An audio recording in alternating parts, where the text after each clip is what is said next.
Olá! Vamos mergulhar hoje num assunto que, olha, é o verdadeiro ingrediente secreto da nossa língua, os advérbios. São eles que dão cor, que dão profundidade e, principalmente, precisão para tudo que a gente fala e escreve. Eles transformam uma frase qualquer numa imagem super vívida. Olha só a diferença. É gritante, né? Na esquerda, a gente tem um fato. O homem andou. Simples, direto. Mas na direita, com uma palavrinha a mais, timidamente, a gente não só vê a ação, a gente sente o personagem. É exatamente esse o poder dos advérbios. Então, tá. O que é um advérbio, afinal? A definição de livro é que ele modifica um verbo, um adjetivo ou até outro advérbio.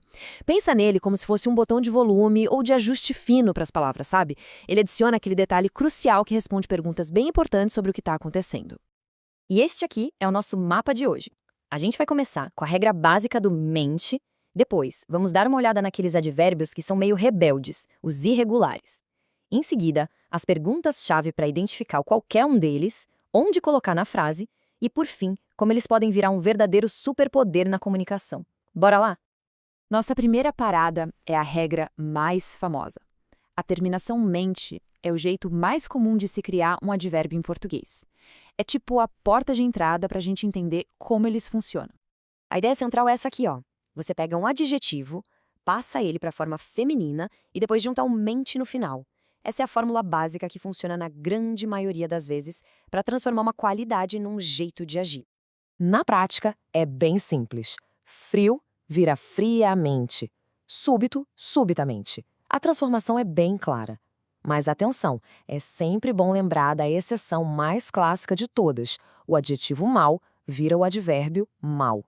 E, claro, tem uns ajustezinhos de ortografia para tudo soar direitinho.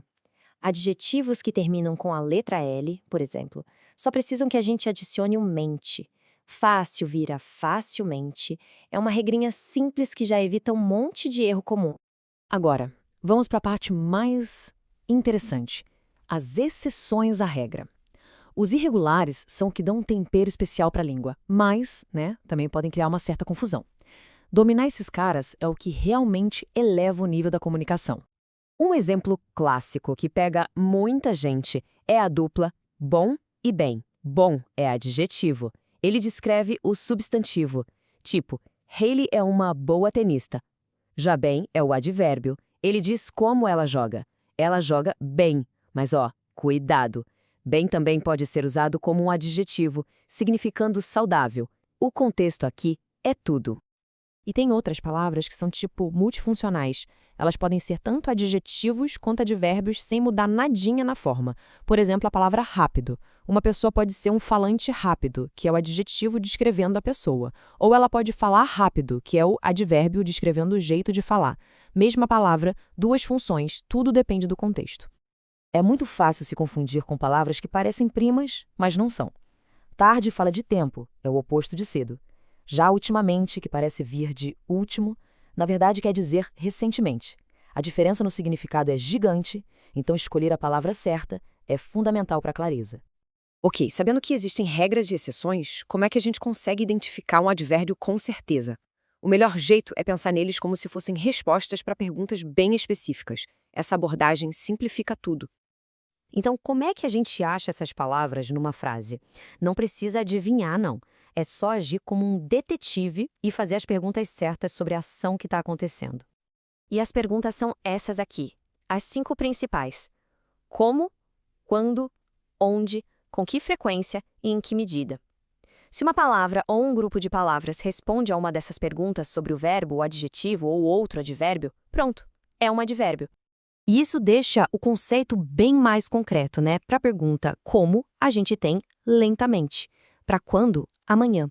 Para onde? Aqui. Essa ligação entre a pergunta e o tipo de advérbio deixa a identificação muito, mas muito mais fácil. Ok, então a gente já sabe o que são e como achar, mas onde eles vão na frase? A posição de um advérbio não é aleatória, não. O lugar onde ele está pode mudar a ênfase da frase de um jeito sutil ou até bem drástico. A regra geral, principalmente para os advérbios de frequência, é colocar eles logo antes do verbo principal. Nós raramente jantamos. A ação é jantar, e o advérbio vem antes para modificar ela diretamente. Simples assim. Mas quando o verbo principal é ser ou estar, a regra se inverte. O advérbio vem depois do verbo. Ana está sempre na hora, e não Ana sempre estar. É uma pequena mudança que faz uma diferença enorme para soar natural. E quando a frase é mais complexa, com verbos auxiliares como ter, poder, o advérbio se encaixa ali, no meio dos dois. Por exemplo, Ana sempre conseguiu chegar na hora. O advérbio fica entre o auxiliar, conseguiu, e o verbo principal, chegar. E assim a gente chega na reta final. Entender os advérbios não é só sobre decorar uma regrinha de gramática, sabe? É sobre refinar a nossa capacidade de se expressar com mais precisão, com mais nuance, com mais impacto. É uma ferramenta muito poderosa. Então, vamos fazer aquele resumão para fixar tudo. Advérbios modificam verbos, adjetivos e outros advérbios para dar mais detalhe. A maioria termina em mentinha, mas tem que ficar de olho nos irregulares como bem e mal. As 5 perguntas-chave, como, quando, onde, com que frequência e em que medida, são o segredo para achar eles. E por último, o lugar do advérbio na frase pode mudar todo o foco. E isso tudo nos leva à pergunta final. Com essa ferramenta em mãos, como o mundo ao nosso redor pode ser descrito de um jeito mais preciso? Como nossa comunicação pode ser mais específica, mais viva, mais intencional?